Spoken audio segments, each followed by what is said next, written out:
There's some handouts about the stuff I'm going to talk about and the stuff I do that might be of interest. If not, it's excellent for wrapping herring, and it's all on recyclable paper. I'm going to talk to you a little bit about a story. New York is full of stories, and the coffee stories of New York tell its history better than a narrative. People who love coffee in New York City have their own coffee stories. And some of you, if you're lucky, can remember your very first coffee stories. My first coffee story goes back probably to about 1948 or 1949. Yes, he's old. I was a kid, and on Sundays, my folks and my baby sister and I and my cousins and my aunts and my uncles would all gravitate toward my grandmother's house. She had a house in a quiet residential neighborhood in Queens, and we would all gather there.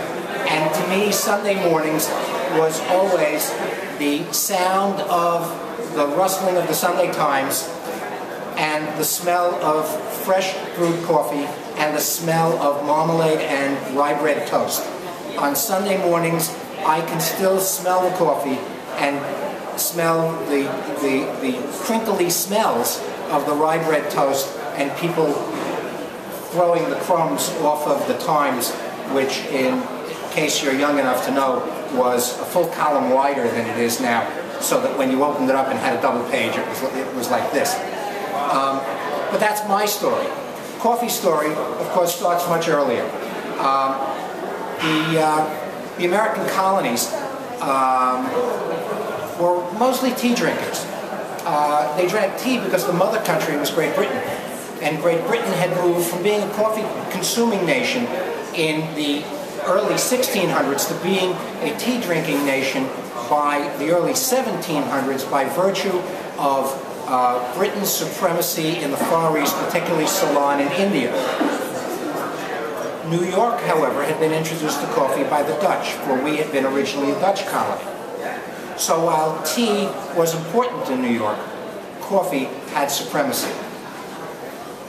In 1773, a beer maker in Boston got a bunch of guys together and decided to make Boston a coffee-drinking city by taking the king's tea and throwing it in the harbor because they didn't want to pay the tax.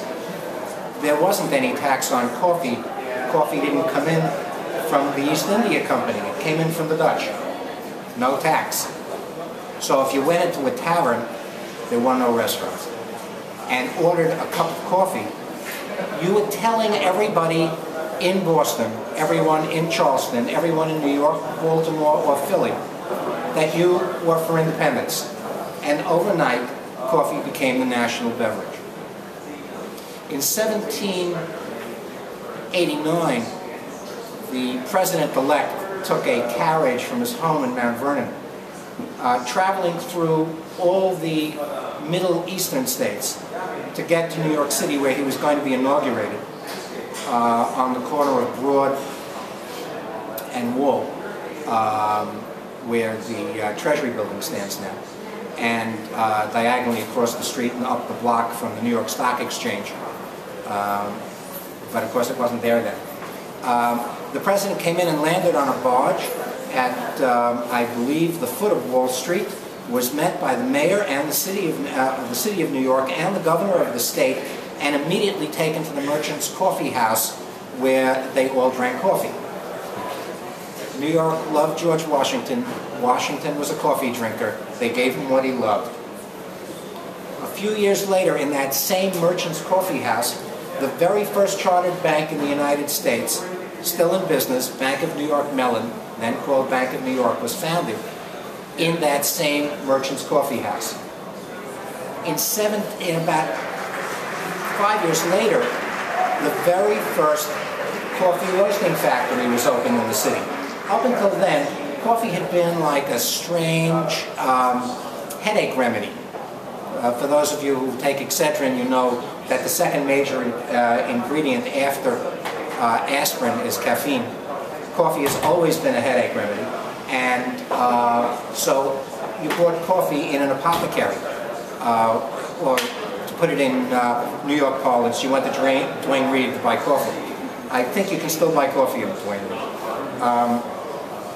And from that little beginning as an apothecary item, slowly it spread to taverns, to coffee houses, and finally there was a need for a wholesale coffee industry, and small coffee roasters began to grow around the city.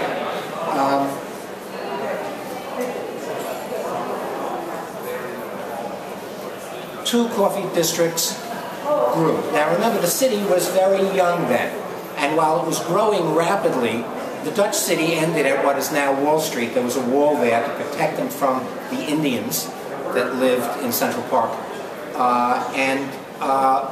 By the time of the War of 1812, the city had begun to engulf the small village named after the city of Greenwich in England that was just north of the city, between the city of New York and the village of Greenwich, was pretty much wilderness. But the city had grown up, swallowed the wilderness, and we still know it as Greenwich Village. New Yorkers have a funny way of taking names and doing this to them. So the village of Greenwich became Greenwich Village. By the time that the history of my company began, which was in 1840, the city had stretched about as far north as the edges of what we now call Gramercy Park, around 20th Street. The wholesale businesses cling to the river edges because coffee was an import. Along the west side, the Hudson River side, which was the smoother water side, the calmer water side of the island, stretching from roughly where Berkeley is now up to North Moore Street and a little bit north of that, along Washington Street and along Greenwich Streets, were coffee warehouses and coffee factories.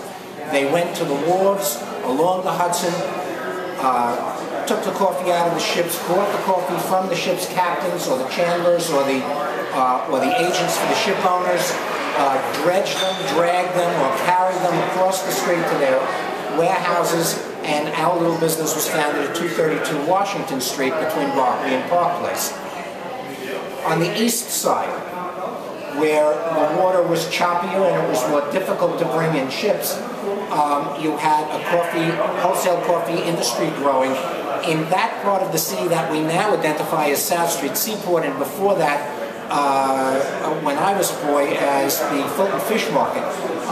But in fact, it was the coffee district, and it ran from roughly where the Manhattan Bridge now stands, south to Cointes Slip, along Water Street, which when I was a boy was still only 2 lanes wide, and Front Street, with the green coffee industries on Front Street and the roasters on Water Street, so that the coffee could move from the river into the counting houses and warehouses, right by the water, be bought and sold and traded, and then move one more block to the companies that would roast it. Now, it may seem strange to you that you had an entire industry in the space of just a few blocks on the East Coast and the West Coast.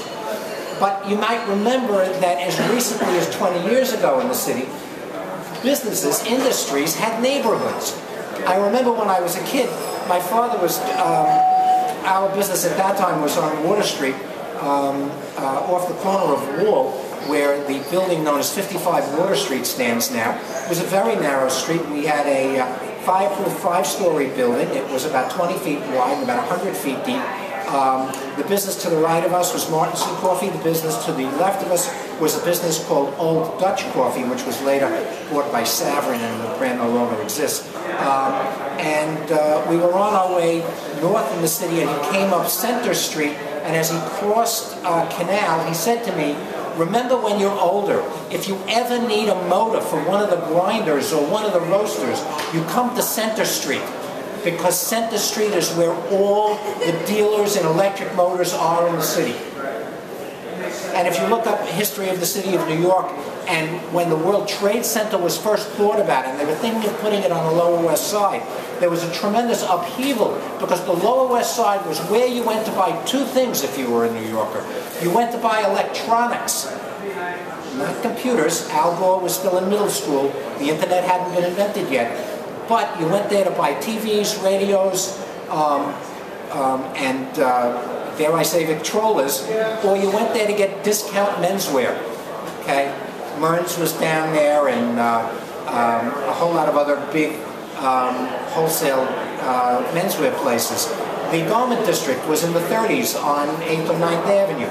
The printing trades were in the 20s west of 7th Avenue. Different industries had different neighborhoods.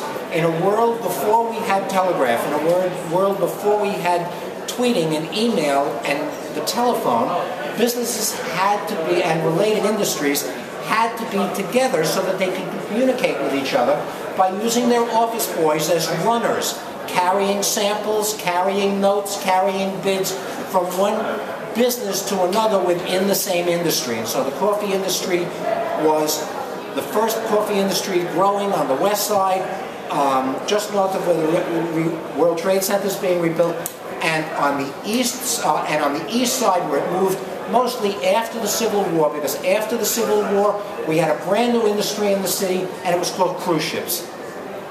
Steamships didn't exist prior to the 1840s, but by the period after the Civil War, we not only had steamships, which meant we know when the coffee is arriving, but we also know when our relatives or friends are coming in from Britain or France or Germany. Okay, we know when the ships are coming, we're there to meet them, and cruising and traveling for leisure as well as immigration became very big business, and you didn't want to put passengers on the choppy side of the island. You put them in the Hudson. Therefore, Hudson River pier rentals became very expensive. The warehouses gave way to hotels, and the industrial part of the city moved to the west, to the east side.